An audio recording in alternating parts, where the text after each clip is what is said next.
ಚಳ್ಳಕೆರೆ ಸಾರ್ವಜನಿಕ ಆಸ್ಪತ್ರೆಗೆ ಜಿಲ್ಲಾ ಖನಿಜ ನಿಗಮ ಪ್ರತಿಷ್ಠಾನದ ವತಿಯಿಂದ ನೀಡಲಾಗಿದ್ದ ಸಂಚಾರಿ ಆರೋಗ್ಯ ಘಟಕ ಕೆಟ್ಟು ನಿಂತು ಧೂಳು ಹಿಡಿದಿದ್ದು ವರ್ಷಗಳಾದವು. ಮತ್ತೊಂದು ನಗುಮಗು ಇದರ ಸೇವೆಯೂ ಇಲ್ಲ, ಇದು ಕೂಡ ಧೂಳು ಹಿಡಿದು ಕೆಟ್ಟು ನಿಂತಿದೆ. ಇದೆಂಥ ವಿಪರ್ಯಾಸ! ಸಂಚಾರಿ ಆರೋಗ್ಯ ಘಟಕ ಇದ್ದು ಗ್ರಾಮೀಣ ಭಾಗಗಳಲ್ಲಿ ಹೋಗಿ ಅಲ್ಲೇ ತಪಾಸಣೆ ಮಾಡಿ ಸಲಹೆ ಸೂಚನೆ ಕೊಟ್ಟು ಔಷಧಿ ಕೊಟ್ಟು ಬರುವಂಥ ವಾಹನ. ಇದರಲ್ಲಿ ಒಬ್ಬರು ಡಾಕ್ಟ್ರು ಹಾಗೂ ನರ್ಸು ಇದ್ದು ಇದರು ಉಚಿತವಾಗಿ ಕೆಲವು BP, ಶುಗರ್ ಇನ್ನಿತರ ಸೇವೆಗಳು ಲಭ್ಯ.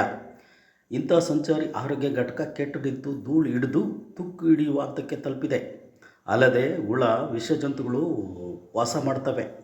ಇದರ ಬಗ್ಗೆ ಅಧಿಕಾರಿಗಳಿಗೆ ಅಸಡ್ಡೆ. ಮತ್ತೊಂದು ಗರ್ಭಿಣಿ ಸ್ತ್ರೀಯರಿಗೆ ಹಾಗೂ ರೋಗಗ್ರಸ್ತ ಶಿಶುಗಳಿಗೆ ಉಚಿತವಾಗಿ ಆಸ್ಪತ್ರೆಯಿಂದ ಮನೆಯವರೆಗೂ ಕರೆದುಕೊಂಡು ಹೋಗಿ ಬಿಟ್ಟು ಬರುವುದಕ್ಕೆ ಈ ನಗುಮಗು ವಾಹನ ಇರೋದು. ಇದು ಕೂಡ ಕೆಟ್ಟು ನಿಂತು ವರ್ಷಗಳಾದವು. ಇದು ಧೂಳು ಹಿಡಿದು ಹೋಯ್ತು.